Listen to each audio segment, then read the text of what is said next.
ओम श्री सिद्धभैरवाय नमः. बघा आता काल काय झाली दत्त जयंती.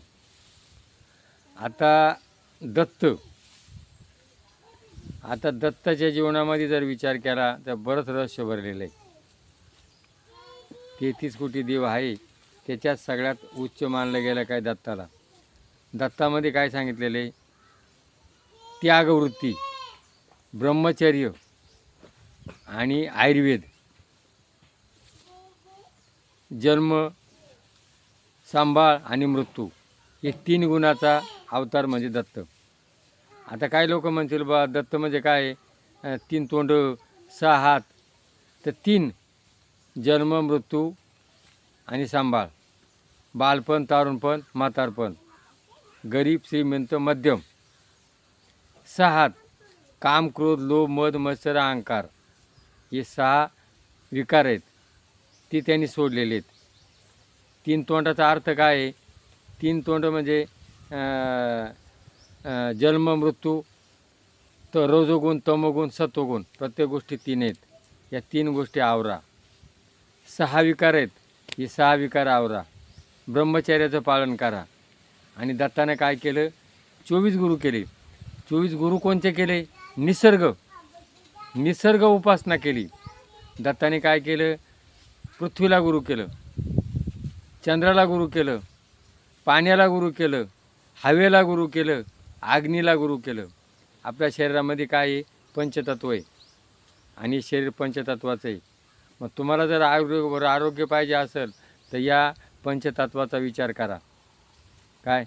पंचतत्वाचा विचार करा तर तुमच्या जीवनाचं सार्थक होईल. म्हणून हे जे आयुर्वेद, नाडी परीक्षेत काय सांगितलेलं आहे? हे जे विचार आहे हे आत्रीना लोकांपर्यंत नेले. पहिला कोण आहे? धन्वंतरीनंतर कोण? आत्री. आणि आत्रीनंतर या जगामध्ये आयुर्वेदाचा प्रचार झाला. ज्याला गुरुचरित्र वाचतो, गुरुचरित्राचा अभ्यास करतो, त्याला नाडी परीक्षेचा अभ्यास येतो. आता काय, कोणी आयुर्वेद करतं, कोणी नाडी परीक्षा करतं. पूर्ण ज्याला गुरुचरित्राचा अभ्यास आहे त्यांनी त्याला नाडी परीक्षा आणि आयुर्वेद होतो. म्हणजे दत्त म्हणजे काय? आयुर्वेदाचा प्रचार. आपण त्याच्याकडे लक्ष दिलं नाही. काय? पृथ्वीकडून काय शिकला, पाण्याकडून काय शिकला, हवेकडून काय शिकला, अग्नीकडून काय शिकला. या शरीरामध्ये सगळे पंचतत्व आहे. शरीर आहे ही छोटी प्रकृती आणि पृथ्वी मोठी प्रकृती. म्हणून दत्ताने आपल्याला आयुर्वेदाचा अभ्यास करून दिलेला आहे. रजोगुण, तमोगुण, सत्वगुण, बालपण, तारुणपण, म्हातारपण आणि 6 विकार, हे 6 विकार आवरा. आणि मग दत्ताने काय केलं? लग्न केलं नाही, ब्रह्मचर्याचं पालन करणं. शरीराला ब्रह्मचर्य अति गरजेचं आहे. आज 3 देवांनी काय केलं? बायकांचं ऐकलं आणि ते सत्व पाहायला गेलं. तसं त्यांनी लग्नच केलं नाही. आणि मग त्याचे शिष्य कोण होते? नवनाथांनी काय केलं?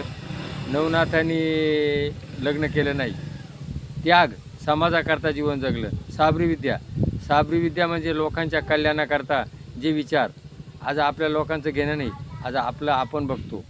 म्हणून या कलियुगामध्ये दुसऱ्याचा विचार करा. हे शिकवणारे कोण आहे? नवनाथ. आणि मग कोण सांगला? वारकरी संप्रदाय. आज वारकरी संप्रदायाचा मूळ कोण आहे? दत्त.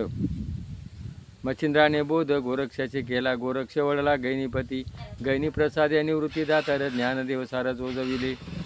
हा सगळा प्रचार कोणापासून आहे? दत्त. म्हणजे सगळ्या संप्रदायाचा, आयुर्वेदाचा कोण आहे? दत्त. म्हणून ही दत्त जयंती काल साजरी झाली. आणि आपण दत्ताकडून काय घ्यायचे? ब्रह्मचर्य, निसर्ग आणि ह्याचा आपण बोध घ्यायचा आहे. काय? 6 विकार सोडायचे. तर जीवनाचा सार घ्यायचा असेल तर दत्त आहे. आणि दत्ताची प्रार्थना करा. दिगंबरा श्रीपाद वल्लभ दिगंबरा. म्हणजे दत्त म्हणून दत्ताच्या ज्या गुणाचं आचरण जर केलं तर आपल्या जीवनाचं सार्थक होईल. म्हणून ही दत्त जयंतीचा पूर्ण अर्थ आपण करून घ्या आणि आपल्या आरोग्याचा विचार करा आणि हा आपल्या जीवनाचं सार्थक करून घ्या. हे जर पटलं असेल तर क्लिक करा. जय भैरवनाथ.